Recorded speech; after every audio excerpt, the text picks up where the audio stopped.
बाल काटना नाई का धर्म नहीं धंधा है। चमड़े की सिलाई करना मोची का धर्म नहीं धंधा है। इसी तरह पूजा पाठ करना या करवाना ब्राह्मण का धर्म नहीं धंधा है। 19वीं शताब्दी के महान समाज सुधारकों में ज्योतिबा फुले का स्थान बेहद खास है। उन्होंने सामाजिक क्रांति की ऐसी अलख जगाई कि ब्राह्मणवादी वर्ण व्यवस्था की चूल हिल गई।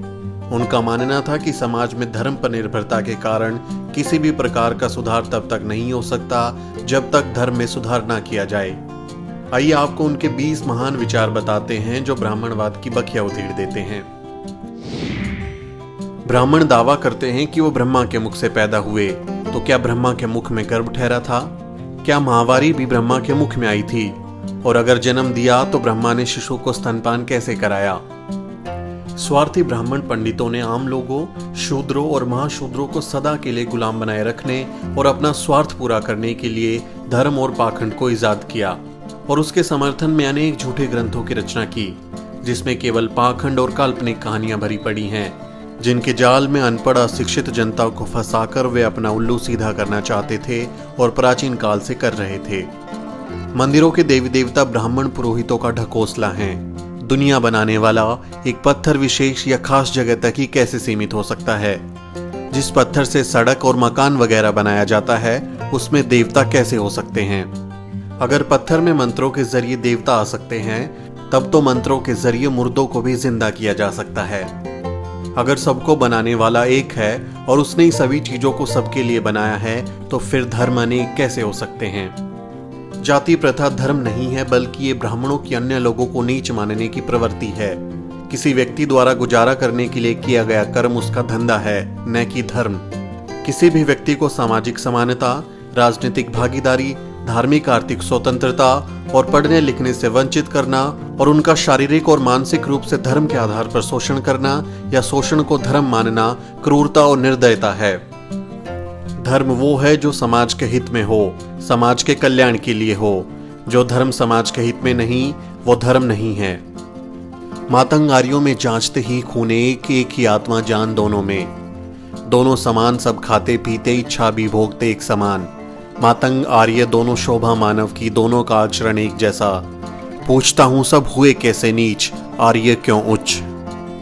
सभी व्यक्ति चाहे वो स्त्री हो या पुरुष जन्म से समान होते हैं, इसलिए उनके साथ किसी प्रकार का भेदभाव का व्यवहार मानवता और नैतिकता के खिलाफ है। समाज के विकास के लिए जरूरी है कि समाज का संगठन ऐसा हो कि उसके सभी सदस्यों को स्वतंत्रता और समानता के अधिकार मिले और उनके बीच भाईचारा हो। स्वतंत्रता और अवसर की समानता हर मनुष्य की बुनियादी आवश्यकता है। स्वतंत्रता के अभाव में किसी भी मनुष्य के व्यक्तित्व का संपूर्ण विकास नहीं हो सकता। मानवता सर्वश्रेष्ठ है। जात पात, वर्ण भेद और ऊंच नीच की दीवारें सब ब्राह्मणों की देन है, जो उन्होंने अपने लाभ के लिए खड़ी की हैं। विभिन्न प्रकार के कर्मकांड, धार्मिक अनुष्ठान भोली भाली जनता को लूटने के लिए बनाए गए हैं। ये एक पुश्तैनी धार्मिक लूट है। जाति और धर्म का भ्रमजाल अन्याय और शोषण की प्रक्रिया को बनाए रखने के लिए फैलाया गया है। धनी किसान की शादी में उनके रिश्तेदारों और बारातियों की अनदेखी कर ब्राह्मण दक्षिणा के लिए इतनी हड़बड़ी मचाते हैं कि वर वधू के पिताओं को रिश्तेदारों का स्वागत करने का मौका भी नहीं मिलता। ऐसे निर्लज्ज भिखारी किसी दूसरे देश या जाति में मिलेंगे?